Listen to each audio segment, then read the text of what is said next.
Hello welcome friends, स्वागत है आपका इस यूट्यूब चैनल पर।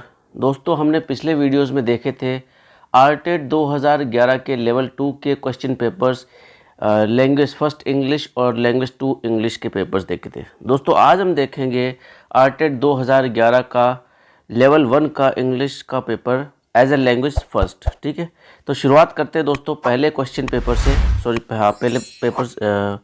पहले क्वेश्चन से कि choose the correct order of words. Correct order देखना है दोस्तों इसमें। तो इंग्लिश में आप हमेशा याद रखना दोस्तों, करेक्ट ऑर्डर क्या रहता है। सबसे पहले सब्जेक्ट, फिर वर्ब और फिर ऑब्जेक्ट। ये करेक्ट ऑर्डर रहता है। सबसे पहले सब्जेक्ट आएगा, उसके बाद में आएगा वर्ब और उसके बाद में आएगी ऑब्जेक्ट। आगे कितने भी ऑब्जेक्ट हो सकते हैं दोस्तों, ठीक है, एडवर्ब वगैरह जो भी लगाना चाहो लगा सकते हो, लेकिन इसका सही क्रम क्या रहता है, सब्जेक्ट प्लस वर्ब, ये सही क्रम रहता है।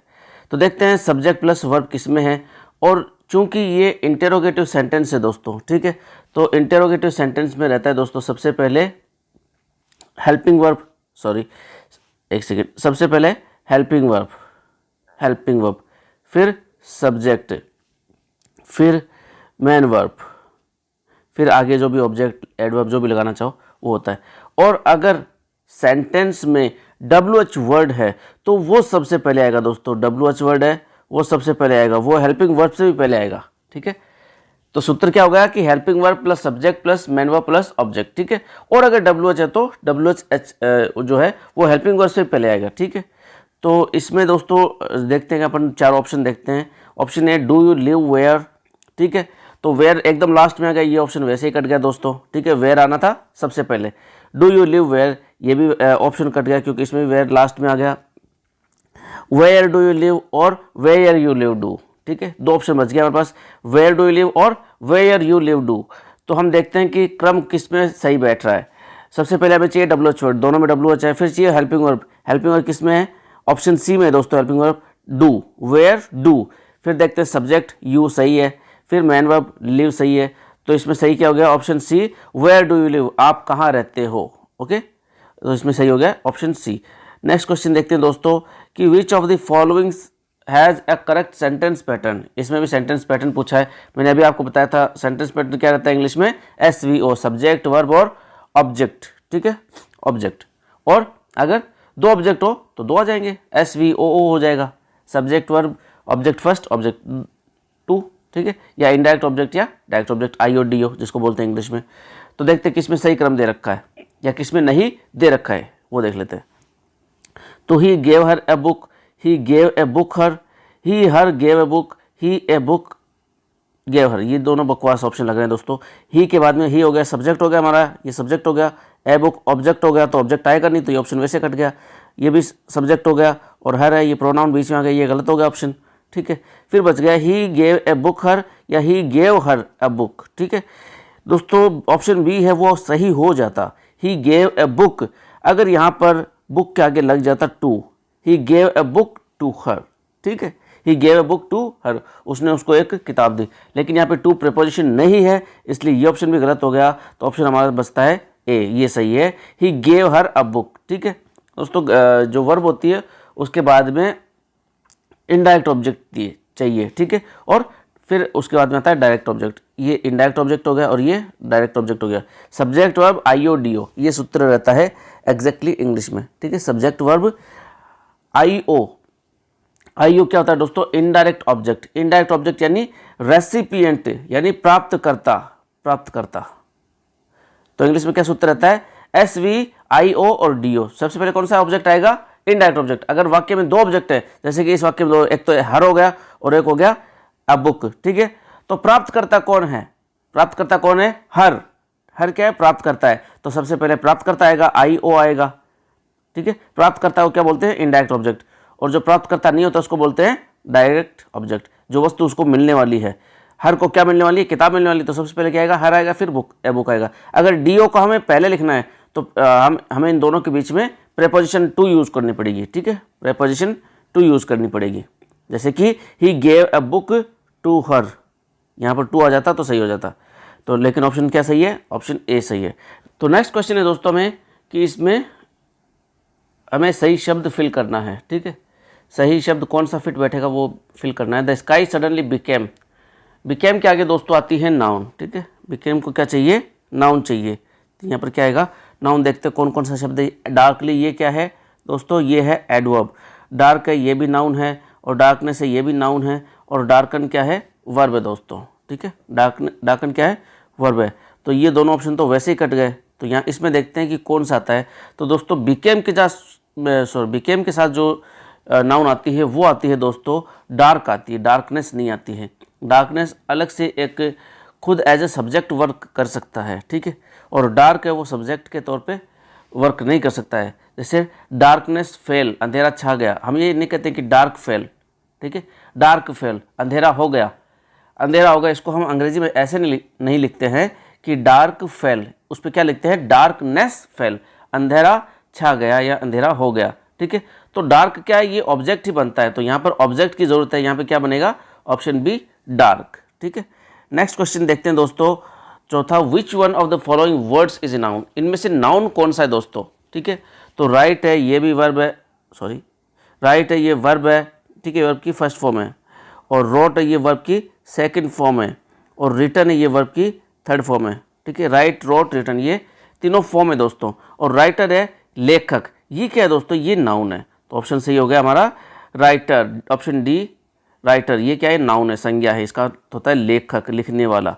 नेक्स्ट क्वेश्चन देखते हैं दोस्तों, इसमें हमें प्रोनाउन फिल करना है। Arun and Lata have a house dash house is quite big, ठीक है। तो यहाँ पे देखते हैं दोस्तों कि क्या है कि एक तो पहला सेंटेंस देखते हैं, एक इसमें क्या है, सब्जेक्ट है अरुण और एक है लता, ठीक है। तो ये अरुण भी एक है, लता भी एक है, ये दोनों मिलकर कितने लोग हो गए, दो लोग हो गए। इसका मतलब ये क्या बन गए, ये बन गए बहुवचन बन गए दोस्तों, ठीक है। ये सिंगुलर नहीं रहे। और बहुवचन के लिए इंग्लिश में आता है दोस्तों, ये थर्ड पर्सन है, अरुण भी थर्ड पर्सन है, लता भी थर्ड पर्सन है, ठीक है। थर्ड पर्सन में जो बहुवचन होता है इंग्लिश में वो होता है दोस्तों देयर। तो यहाँ पर क्या आएगा, ऑप्शन ए देयर आएगा, ना तो हिज आएगा, ना हर आएगा, और ना देयर्स आएगा, ठीक है। देयर्स नहीं आएगा। हर कब आता अगर लता अकेली होती, और हिज कब आता जब अरुण अकेला होता, ठीक है। Arun has a house, his house is quite big. लेकिन ये दो लोग आ गए, तो दो लोग के लिए क्या आता है, बहुवचन के लिए क्या आता है, देयर आता है, ठीक है, क्योंकि ये थर्ड पर्सन है। नेक्स्ट देखिए दोस्तों question, pick out the verb, verb भरनी है, वर्ब कौन सी है ये बताना है। क्रिएट है, क्रिएशन है, क्रिएटर है, या क्रिएटिविटी है। दोस्तों क्रिएट यानी सृजन करना, इसमें वर्ब कौन सी है, क्रिएट। क्रिएट यानी सृजन करना, सृजन, नई चीज़ का निर्माण करना, सृजन करना, वो क्या होती है, वर्ब होती है, क्रिएट वर्ब है। क्रिएशन नाउन है दोस्तों, क्रिएटर नाउन है, क्रिएटिविटी नाउन है, तीनों नाउन है। तो मैं आपको इनमें डिफरेंस बता देता हूँ दोस्तों।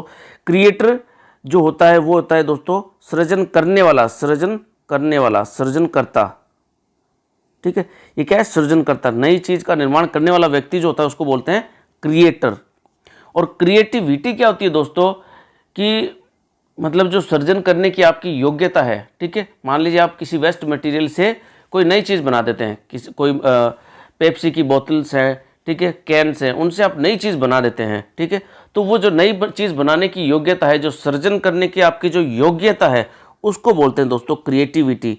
और जो सृजन करके जो आपने जो उत्पाद बनाया है, ठीक है, जो प्रोडक्ट क्रिएट किया आपने, जो प्रोडक्ट बनाया है, वो प्रोडक्ट क्या कहलाता है, क्रिएशन, वो आपका क्रिएशन है, ठीक है। जैसे कोई व्यक्ति है वो लेखक है, ठीक है, तो वो लेखक है तो वो क्या कहलाएगा, वो क्रिएटर कहलाएगा, ठीक है।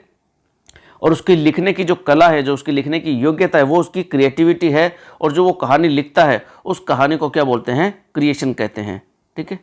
ये है। नेक्स्ट क्वेश्चन देखिए दोस्तों, इसमें भी वर्ब फिल करनी है। Sachin has dash many records, ठीक है। हैज़ है आ गया दोस्तों, हैज़ है के साथ क्या आता है, वर्ब की थर्ड फॉर्म। तो इसमें बड़ा इजी सवाल है। ब्रोकन कुछ नहीं होता है दोस्तों, और ब्रोकन क्या है ये वर्ब की थर्ड फॉर्म है। ब्रोक है ये वर्ब की सेकंड फॉर्म है। और ब्रेकन कुछ नहीं होता दोस्तों, ठीक है। तो हमें क्या चाहिए, थर्ड फॉर्म चाहिए। तो इसमें क्या हो गया, broken. Sachin has records, Sachin has broken many records, Sachin ने कई सारे रिकॉर्ड बनाए हैं। नेक्स्ट क्वेश्चन देखिए दोस्तों, इसमें भी वर्ब फिल करनी है। The train had left I dash the station. इस प्रकार के जब वाक्य होते हैं दोस्तों कि ये काम करने से पहले ये काम हो चुका था, ठीक है। इसमें क्या होगा, एक वाक्य में आएगा had plus third form, had plus third form, ठीक है।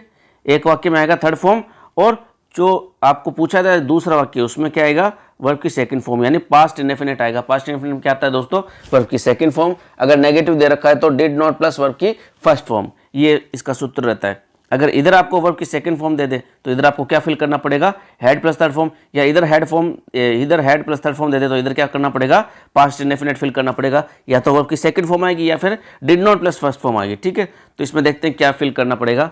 हमें इसमें सेकंड फॉर्म फिल करनी है दोस्तों। The train had left before I, reach की सेकंड फॉर्म क्या होती है दोस्तों, सीधी सी बात है, रीच्ड होती है। ठीक है, हेड रीच आएगा नहीं क्योंकि इधर हेड आ गया, वॉज रीच कुछ होता नहीं है, वॉज के साथ आईएनजी आता है दोस्तों, रीच वगैरह नहीं आते, वॉज के साथ रीच नहीं आएगा, रीच्ड अकेला ही आएगा, सेकंड फॉर्म आएगी, ये रीच सेकंड फॉर्म है, तो इसका सही उत्तर क्या हो जाएगा, reached. The train had left before I reached the station, मेरे स्टेशन पहुंचने से पहले ही ट्रेन जा चुकी थी। नेक्स्ट क्वेश्चन देखिए दोस्तों, इसमें भी वर्ब फिल करनी है। ठीक है, ये है दोस्तों कंडीशनल सेंटेंस। कंडीशनल सेंटेंस में ये पहली कंडीशन है दोस्तों, जिसको हम बोलते हैं ओपन कंडीशन। ओपन कंडीशन में क्या होता है दोस्तों, एक तरफ तो क्या रहता है, प्रेजेंट इंडेफिनेट, एक तरफ क्या रहता है, प्रेजेंट इंडेफिनेट, और एक तरफ रहता है फ्यूचर इंडेफिनेट, फ्यूचर इंडेफिनेट। ठीक है, अब प्रेजेंट इंडेफिनेट में आपको पता है दोस्तों वर्ब की फर्स्ट फॉर्म या फिर डू नॉट या डज नॉट या वर्ब की फर्स्ट फॉर्म। ठीक है, इस प्रकार का इसका सूत्र रहता है। और फ्यूचर इंडेफिनेट का आपको पता है दोस्तों, शैल will plus first form, shell will plus first form. और प्रेजेंट इंडेफिनेट का क्या है, वर्ब की फर्स्ट फॉर्म एस या एस अगर लगाना चाहो, अगर सिंगुलर है तो आएगा। ठीक है, ये सूत्र रहता है।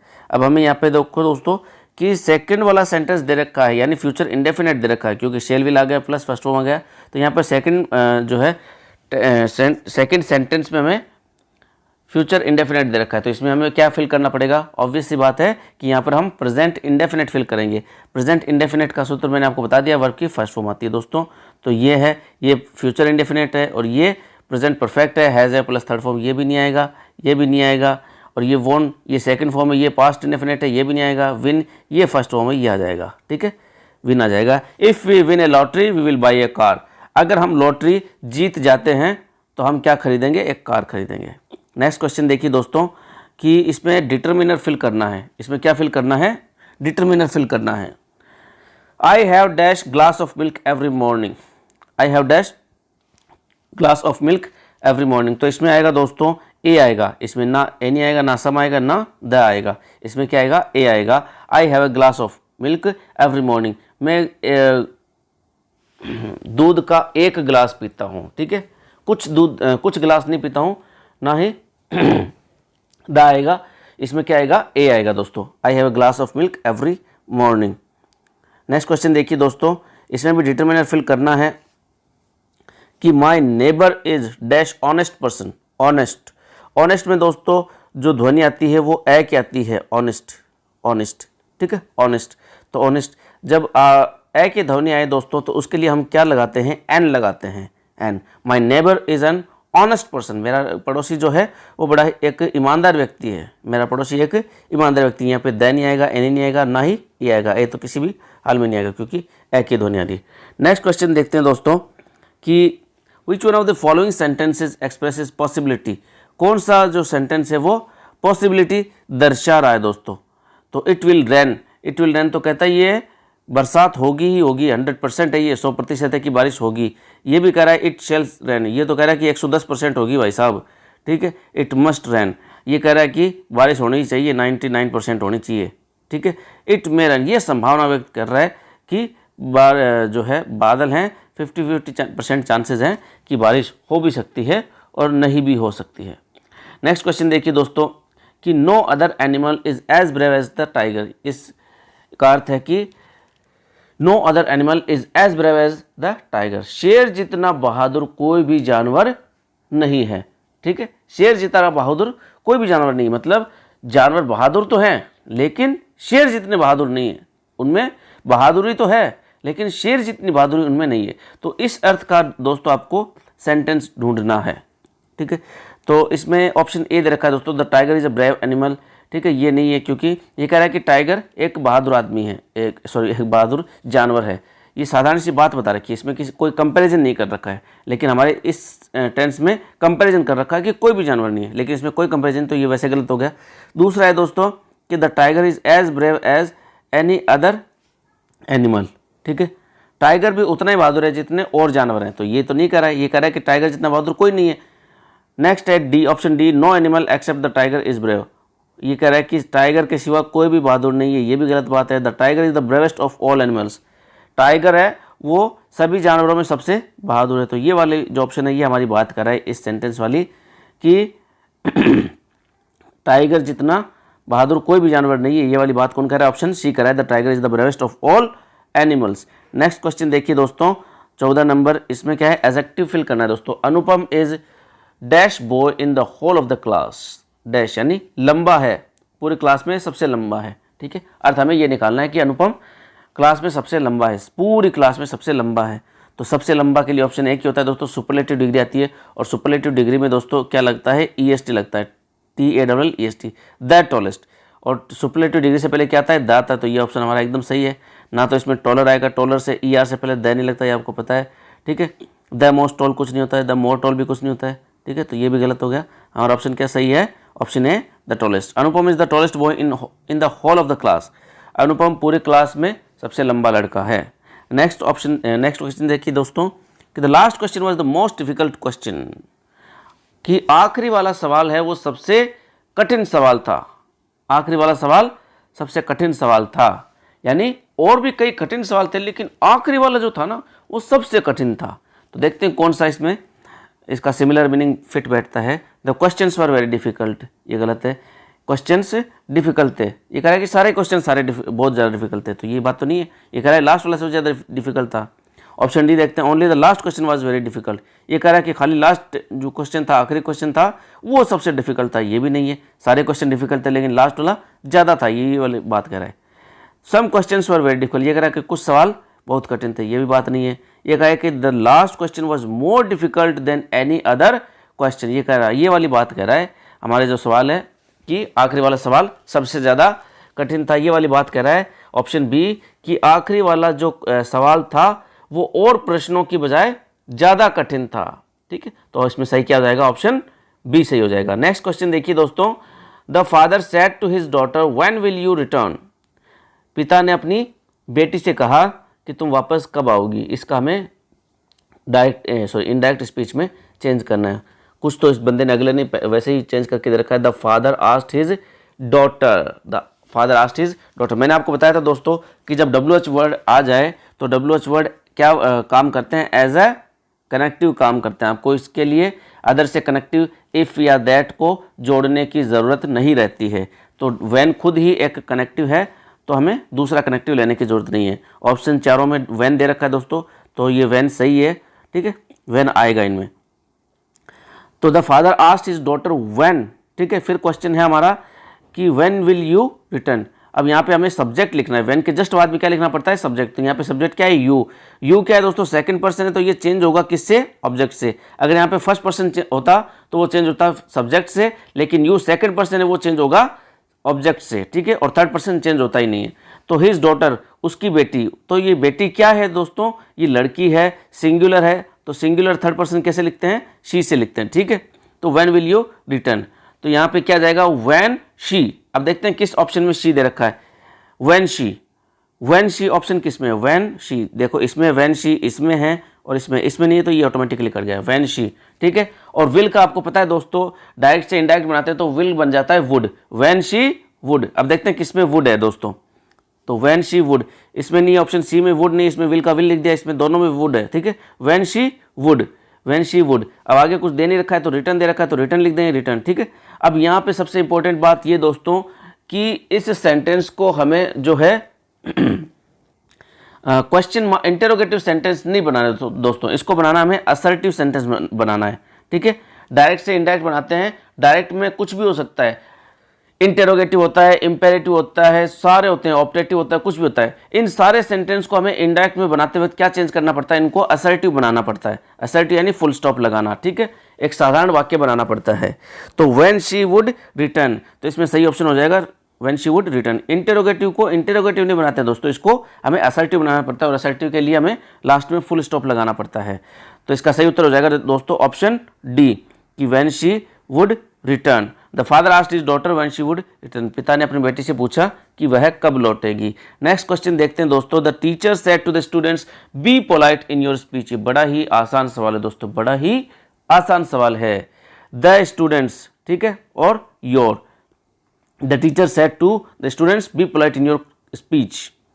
तो कुछ तो पहले से इसने सॉल्व करके दे रखा है दोस्तों कि the teacher asked the students, teacher ने बच्चों से कहा, ठीक है, क्या कहा।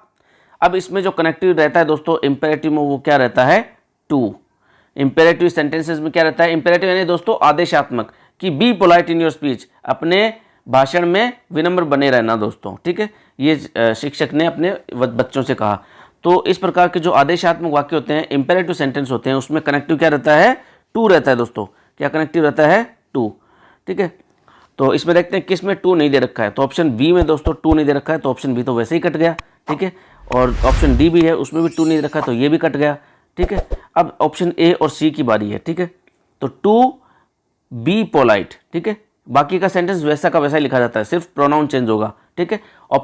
इंपेरेटिव सेंटेंस की सबसे खास बात ये रहती है दोस्तों, सबसे आसान बात ये रहती है कि आपको इसमें वाक्य को वैसा का वैसा ही लिख देना पड़ता है, आपको उसमें सिर्फ प्रोनाउन चेंज करना पड़ता है या एडवर्ब चेंज करनी पड़ती है। To be polite in, to be polite in, ठीक है, यहाँ तक सब सेम है, to be polite in, to be polite in, ठीक है। अब ये जो योर है, ये क्या है, सेकंड पर्सन है, यू सेकंड पर्सन होता है, तो सेकंड पर्सन किससे चेंज होता है, ऑब्जेक्ट से चेंज होता है दोस्तों, ठीक है। और ऑब्जेक्ट हमारा क्या है, द स्टूडेंट्स। तो ये द स्टूडेंट्स क्या है दोस्तों, ये थर्ड पर्सन है। ये कौन सा पर्सन है, ये थर्ड पर्सन है। और ये थर्ड पर्सन कौन सा है, ये प्लूरल है, थर्ड पर्सन प्लूरल। और थर्ड पर्सन प्लूरल को हम इंग्लिश में किस प्रकार से लिखते हैं, दे से लिखते हैं। मैंने अभी आपको बताया किससे लिखते हैं, दे से रिप्रेजेंट करते हैं स्टूडेंट्स, ठीक है, दे। तो ये जो B polite in your speech, लेकिन योर का जो है केस कौन सा है, केस यहाँ पे योर का ही लगेगा। योर का केस है दोस्तों पजेसिव केस है, ठीक है, पजेसिव केस है, योर का केस है पजेसिव। तो दे का भी हमें पजेसिव केस लिखना पड़ेगा। दे का पजेसिव केस क्या होता है, देयर। दे का पजेसिव केस क्या होता है, देयर। तो हमारा ऑप्शन सही हो जाएगा ए, ऑप्शन ए, कि to be polite in their speech, the teacher asked the students to be polite in their speech. ये ऑप्शन सही हो जाएगा दोस्तों। नेक्स्ट क्वेश्चन देखते हैं, question number 18। My neighbour said to me I am going out for a few days. ये भी सही है दोस्तों, कि अगले ने काफ़ी ज़्यादा हल करके दे रखा है, my neighbour told me that, ठीक है। फिर लिखना हमें वैसा का वैसा लिख देना इसको, कि आई, हमारा जो सब्जेक्ट क्या है, आई। आई चेंज होगा दोस्तों, फर्स्ट पर्सन है, ये किससे चेंज होगा, सब्जेक्ट से। सब्जेक्ट क्या है हमारा, माय नेबर, पड़ोसी। पड़ोसी एक वचन है, थर्ड पर्सन है, उसको हम कैसे लिखेंगे, एक वचन थर्ड पर्सन को किससे लिखते हैं, ही से, ठीक है, ही या शी से लिखते हैं, ठीक है। तो यहाँ पे क्या आ जाएगा, ही आ जाएगा। यहाँ पे शी का ऑप्शन नहीं है दोस्तों, एबीसीडी में किसी में भी शी का ऑप्शन नहीं है, तो क्या होगा, ही हो जाएगा, ठीक है। यहाँ किससे लिखेंगे, ही से लिखेंगे। ऑप्शन डी में देखो दोस्तों वी लिख रखा है, तो ये तो वैसे ही कट गया। बाकी एबीसी तीनों ऑप्शन में क्या है, ही दे रखा है, तो इसको यहाँ तक तो ये सही है, ही, ठीक है। फिर दोस्तों डायरेक्ट से इनडायरेक्ट बनाते समय हम जो ये टेंस दे रखा है आपको, प्रेजेंट कंटिन्यूस, इसको हम किस में चेंज करते हैं, पास्ट कंटिन्यूस में, ठीक है। इज आरम वर्ब की आईएनजी फॉर्म को हम चेंज करते हैं वॉज वर आईएनजी फॉर्म में, ठीक है। तो देखते हैं किसमें वॉज वर आईएनजी फॉर्म है, तो ये ही ऑप्शन सी में नहीं है, ऑप्शन बी में नहीं है, और ऑप्शन ए में है दोस्तों, ठीक है। ना तो ऑप्शन बी में ना सी में है, तो ये किस में है, ऑप्शन ए में। तो हमारा सही ऑप्शन हो गया A, he was going out for a few days. मैंने आपको कहा था दोस्तों, आप धीरे धीरे सॉल्व करते चलेंगे, डिकोड करते चलेंगे, शुरुआत से डिकोड करते चलेंगे, तो आपको शुरुआत में दिख जाएंगे दो ऑप्शन, तो आपको शुरुआत में दिख जाते हैं कि ये दो ऑप्शन गलत है, ठीक है। फिर आपको दो में कन्फ्यूजन रहता है, तो आप उसको सोल्व कर सकते हो दोस्तों। इंग्लिश का ये सबसे बड़ा बेनिफिट है, जीके की तरह नहीं है कि चारों ऑप्शन सही लगे, ठीक है। इसमें आपको पहले से दो ऑप्शन गलत लगने लग जाते हैं, ठीक है, अगर आपने इंग्लिश पढ़ी है तो। तो my neighbour told me that he was going out for a few days. मेरे पड़ोसी ने कहा कि वह कुछ दिनों के लिए बाहर जा रहा था। ये इसका सही उत्तर हो जाएगा ए। नेक्स्ट क्वेश्चन है दोस्तों कि द वर्ड मैग्निफिसेंट, मैग्निफिसेंट का पर्यायवाची क्या है। मैग्निफिसेंट का अर्थ होता है दोस्तों शानदार, जबरदस्त, शानदार, ठीक है, शानदार। शानदार का मतलब होता है दोस्तों, क्या मतलब होता है शानदार का, वेरी लार्ज, वेरी लार्ज यानी बहुत बड़ा, वेरी लार्ज यानी बहुत बड़ा। और ह्यूज का दोस्तों अर्थ होता है बड़ा, और रॉयल का अर्थ होता है दोस्तों शाही, ठीक है। तो यहाँ पर जो उत्तर है हमारा ग्रांड, ग्रांड का अर्थ होता है दोस्तों शानदार, शानदार, शानदार, ठीक है। नेक्स्ट क्वेश्चन देखिए दोस्तों, question number 20। The word bliss, bliss का जो है सिनोनिम क्या था? ब्लिस का अर्थ होता है दोस्तों खुशी, ठीक है, खुशी। तो देखते हैं ऑप्शन कौन सा फिट बैठता है दोस्तों। ऑप्शन डी इनोसेंस, इनोसेंस यानी निर्दोष, ठीक है, इनोसेंस यानी मासूमियत, निर्दोष, ठीक है। डार्कनेस यानी अभी मैंने आपको बताया था अंधियारा, एंगर यानी गुस्सा, एंगर यानी गुस्सा, और हैप्पीनेस यानी खुशी। ब्लिस यानी खुशी और हैप्पीनेस यानी भी खुशी। तो इसका पर्यायवाची सही कौन सा है? ऑप्शन ए खुशी। नेक्स्ट क्वेश्चन देखिए दोस्तों कि सिमिलर का अपोजिट क्या होता है? सिमिलर यानी एक जैसा, ठीक है, एक जैसा या समान, ठीक है। तो इसका हमें विलोम शब्द देखना है, ऑपोजिट देखना है। अनसिमिलर कुछ नहीं होता है दोस्तों, इनसिमिलर भी कुछ नहीं होता, डिफरेंट। तो इसका सही उत्तर क्या हो जाएगा? डिफरेंट। डिफरेंट यानी विपरीत या अलग, ठीक है। सिमिलर यानी एक जैसा और डिफरेंट यानी अलग। नेक्स्ट क्वेश्चन है दोस्तों हमारा कि अप्रूव का हमें विलोम शब्द बताना है। अप्रूव यानी मंजूर करना, अप्रूव यानी मंजूर करना, अप्रूव यानी मंजूर करना। तो देखते दोस्तों, रिटर्न का अर्थ होता है दोस्तों क्या? लौटाना, रिटर्न का अर्थ होता है लौटाना। एक्सेप्ट यानी स्वीकार करना, एक्सेप्ट यानी स्वीकार करना, और रिजेक्ट यानी नामंजूर करना, नामंजूर करना, और कन्फर्म यानी पुष्टि करना, पुष्टि करना। तो इसका सही उत्तर हो जाएगा दोस्तों ऑप्शन बी रिजेक्ट। अप्रूव का सही उत्तर क्या हो जाएगा? रिजेक्ट, ठीक है। अप्रूव यानी मंजूरी देना और रिजेक्ट यानी मंजूरी नहीं देना। नेक्स्ट क्वेश्चन है दोस्तों हमारा कि pick out the correct the word which is correctly spelled, जिसकी स्पेलिंग सही है दोस्तों, तो वह है दोस्तों हमारा ऑप्शन डी। सिंसियरली की स्पेलिंग होती है दोस्तों SINCERELY इसकी, ठीक है। इसमें देखो ऑप्शन ए में दोस्तों डबल ई दे रखा है, ये भी गलत है, ठीक है। इसमें SINCI दे रखा है, ये भी गलत है दोस्तों। SINCERLY ये बकवास ऑप्शन दे रखे हैं, ठीक है। तो इसका सही उत्तर क्या हो जाएगा दोस्तों? Option D sincerely, option D sincerely. इसका अर्थ होता है निष्ठा से या ईमानदारी से। नेक्स्ट क्वेश्चन देखते हैं दोस्तों 24। ये कह रहा है नॉलेज क्या सही स्पेलिंग बताना है। नॉलेज की स्पेलिंग होती है दोस्तों KNOWLEDGE, नॉलेज यानी ज्ञान, नॉलेज यानी ज्ञान, ठीक है। इसका ऑप्शन सही हो जाएगा ऑप्शन बी। नेक्स्ट क्वेश्चन देखिए दोस्तों 25 नंबर। ये कह रहा है कि which one of the following words begins with different sound, ठीक है। किस शब्द के शुरुआत में ही भिन्न साउंड है? तीन में जो है एक जैसा साउंड है, ठीक है। जैसे कि काइट, जैसे कि काइट, काइट का साउंड क्या रहता है? KAIT, काइट, ठीक है। कूल का क्या रहता है दोस्तों? इस प्रकार से लिखा जाता है इसको फोनेटिक ट्रांसक्रिप्शन में, कूल। और केमिस्ट्री को भी ऐसे लिखते हैं दोस्तों, इसमें जगह नहीं है, केमिस्ट्री, ठीक है। और सिटी, सिटी का दोस्तों रहता है SITI, इस प्रकार से लिखते हैं उसको फोनेटिक्स में। तो इनमें सब में दोस्तों शुरुआत में क्या है? इसमें भी क्या है, इसमें भी क्या है और इसमें भी क्या है। लेकिन सिटी में क्या है? ये अलग साउंड है, इसमें स की ध्वनि है। तो हमारा ऑप्शन सही हो जाएगा सिटी, स। नेक्स्ट क्वेश्चन देखिए दोस्तों, point out the word which ends in a sound different from that in other words. ये कह रहा है कि ये जो नीचे शब्द दे रखे इनके अंत में एक शब्द ऐसा है जिसका अलग साउंड है। तीन है शब्द ऐसे जिनका साउंड सेम है और एक शब्द ऐसा है जिसका साउंड अलग है। तो देखते दोस्तों कि हु को कैसे लिखते हैं, इस प्रकार से, ठीक है। दोबारा लिख देता हूँ HU, और दो बिंदी लगाने का मतलब बड़ी ओ की मात्रा, ठीक है, बड़ी ओ की मात्रा। दो बिंदी लगने का मतलब दोस्तों वो बड़ी मात्रा हो जाती है, जैसे ई, ठीक है, या जैसे आ, ठीक है, वो हो जाता है। और फ्लू का देखिए दोस्तों कैसे लिखा जाता है इंग्लिश में, FLU, इसमें भी बड़ी मात्रा आती है ऊ की, फ्लू, फ्लू, ठीक है, फ्लू बोलते हैं इसको, लेकिन लिखा जाता है ये ऐसे, फ्लू। और फिर है शू, ऑप्शन डी शू। इसको कैसे लिखते हैं? इसको ये बड़ा वाला श वाला शंकर वाला श, ठीक है, शंकर वाला श, और ये इसमें भी बड़ी ओ की मात्रा आएगी, शू, ठीक है, हु, फ्लू, शू। लेकिन स्लो को कैसे लिखते हैं दोस्तों?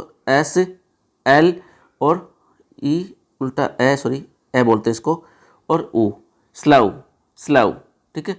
यानी इसमें भी ओ की मात्रा और इसमें भी ओ की मात्रा, बड़ी ओ की मात्रा, और इसमें भी बड़ी ओ की मात्रा। लेकिन इसमें जो मात्रा आती है दोस्तों वो आती है औ की, स्लव, ठीक है। तो इसमें डिफरेंट साउंड किसमें दोस्तों? वो सी में है। किसमें डिफरेंट साउंड? सी में, स्लव, ठीक है। नेक्स्ट क्वेश्चन देखते हैं दोस्तों कि identified the word in which the middle sound is different from that in other words. ये कह रहा है कि बीच का जो साउंड है ना वो अलग है। जैसे कि बीच का साउंड ऑप्शन ए में डबल ई है, बी में आई है, सी में ई है। तो ये मैं आपको लिख के दिखाता हूँ कि किस में अलग अलग साउंड दे रखे हैं। ठीक है, तो ब्रीफ को जो दोस्तों लिखा जाता है फोनेटिक की लैंग्वेज में लिख के दिखाता हूँ, बी आर और ये आई और ये बड़ी ई की मात्रा और एफ। ठीक है, ब्रीफ और हीट, इसको भी बड़ी ई की मात्रा आएगी। ठीक है, हीट। ठीक है, और सीन को देखें तो सीन भी दोस्तों इसी प्रकार से लिखा जाएगा, बड़ी ई की मात्रा, सीन। लेकिन हिट को ऐसा नहीं लिखा जाएगा दोस्तों, इसमें छोटी ई की मात्रा आएगी। इसमें क्या आएगी? छोटी ई की मात्रा, हिट। ठीक है, यानी इनमें सब में बड़ी ई की मात्रा आ रही है। इसमें भी बड़ी ई की मात्रा है और इसमें भी बड़ी की मात्रा, लेकिन इसमें छोटी ई की मात्रा आ रही है दोस्तों। तो ये कौन सा ऑप्शन सही हो गया? डिफरेंट कौन सा है? ऑप्शन बी है, क्योंकि इसमें छोटी ई की मात्रा आ रही है। ठीक है, नेक्स्ट क्वेश्चन देखिए दोस्तों 28 नंबर। ये कह रहा है which one of the following words has a different sound at the beginning. किसके शुरुआत में ही अलग साउंड है? किसके शुरुआत में ही अलग साउंड है? तो साइकोलॉजी में कौन सा साउंड है दोस्तों? साइकोलॉजी में कौन सा? साइकोलॉजी, पी साइलेंट है। ठीक है, आपने ये क्वेश्चन समझ लिया होगा कि इसमें पी दे रखा, तो ये नहीं दोस्तों, इसका प्रोनाउंसिएशन है, उच्चारण है, वो क्या है? से होता है, साइकोलॉजी। ठीक है, सेल का भी क्या होता है? इसको ऐसे लिखते हैं इंग्लिश में, सेल। ठीक है, प्रोनाउंसिएशन ट्रांसक्रिप्शन की लैंग्वेज में इसको ऐसे लिखते हैं, सेल। ठीक है, और इसी प्रकार से इसको भी इसी प्रकार से लिखते हैं, सेल। ठीक है, लेकिन श्योर को अलग लिखते हैं दोस्तों। श्योर हम इसको बोलते हैं श्योर, लेकिन श्योर नहीं होता। क्या होता है? शो। क्या होता है? शो। तो इसमें कौन सा स आएगा? शंकर वाला स है। बाकी सब में आ रहा है ये नॉर्मल से आ रहा है, इसमें भी स है नॉर्मल, इसमें सो, लेकिन इसमें शंकर वाला स आ रहा है। तो अलग कौन सा हो गया? ऑप्शन ए, श्योर वाला। ये अलग ऑप्शन होगा दोस्तों। ठीक है, तो इसमें सही उत्तर कौन सा हो जाता है? Sure, option A, sure. Next question देखते हैं दोस्तों 29 नंबर। ये कहता है different sound at the end. आखिर में डिफरेंट साउंड है। Option A laugh, option A laugh को कैसे लिखेंगे? लाफ। ठीक है, ग्राफ को भी इसी प्रकार से लिख देंगे, GRA, ग्राफ। ठीक है, और हाफ को भी कैसे लिखेंगे? इसी प्रकार से, हाफ।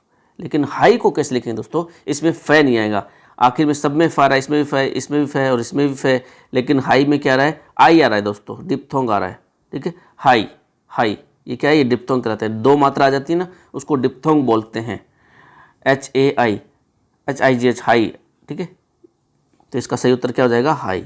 इसमें आखिर में अलग ध्वनि आ रही है। नेक्स्ट क्वेश्चन देखिए दोस्तों, in which of the following words do the letters TH have a different sound. किसमें जो लेटर है TH ये डिफरेंट साउंड देता है दोस्तों। ठीक है, दिस में कौन सा है? द आ रहा है। ठीक है, दिस में क्या आ रहा है? द आ रहा है। द को हम किस प्रकार से लिखते हैं? इस प्रकार से लिखते हैं द को। ठीक है, फोनेटिक ट्रांसक्रिप्शन के लैंग्वेज में इस प्रकार से लिखते हैं। और दैट में भी दोस्तों यही द आता है। ठीक है, दैट। और देयर में भी यही आता है, देयर। ठीक है, दे इस प्रकार से लिखते हैं। लेकिन ये जो शब्द ऑप्शन है डी, थिन, इसमें हम इसको थ से लिखते हैं। ठीक है, वापस से लिख देता हूँ, ये थीटा से लिखते हैं, थिन। इसमें सही लिखा नहीं जा रहा दोस्तों, एक बार और कोशिश करता हूँ अगर लिखा जाए। ये इस प्रकार से लिखते हैं, थिन। ठीक है, थिन। तो ऑप्शन हमारा सही हो जाएगा थिन, क्योंकि इनमें सब में क्या आ रहा है? द आ रहा है इनमें सब में। लेकिन ऑप्शन डी में क्या आ रहा है? थिन आ रहा है, थ आ रहा है। ठीक है, ऑप्शन डी में क्या आ रहा है? थ आ रहा है। तो दोस्तों ये थे हमारे कुछ सवाल लेवल फर्स्ट के इंग्लिश फर्स्ट लैंग्वेज के क्वेश्चंस, 30 क्वेश्चंस मैंने आपको बड़े आसानी से सॉल्व करवा दिए दोस्तों। आई होप कि आपको मज़ा आ रहा होगा। और मैं दोस्तों रोज़ाना अपलोड करता हूँ। प्लीज़ यार दोस्तों सब्सक्राइब कीजिए, अपने दोस्तों के साथ शेयर कीजिए, ग्रुप्स में शेयर कीजिए, फेसबुक पेज पे शेयर कीजिए दोस्तों। और आपको कुछ चाहिए, कुछ इंग्लिश में कोई नोट्स वगैरह चाहिए, किसी भी प्रकार के नोट्स चाहिए इंग्लिश में, मेथड्स के या ग्रामर के, जो भी है, तो मैं आपको प्रोवाइड करवा दूँगा दोस्तों। आप मेरे को कमेंट में बता देना। ठीक है, धन्यवाद दोस्तों, सब्सक्राइब कीजिए and thank you very much.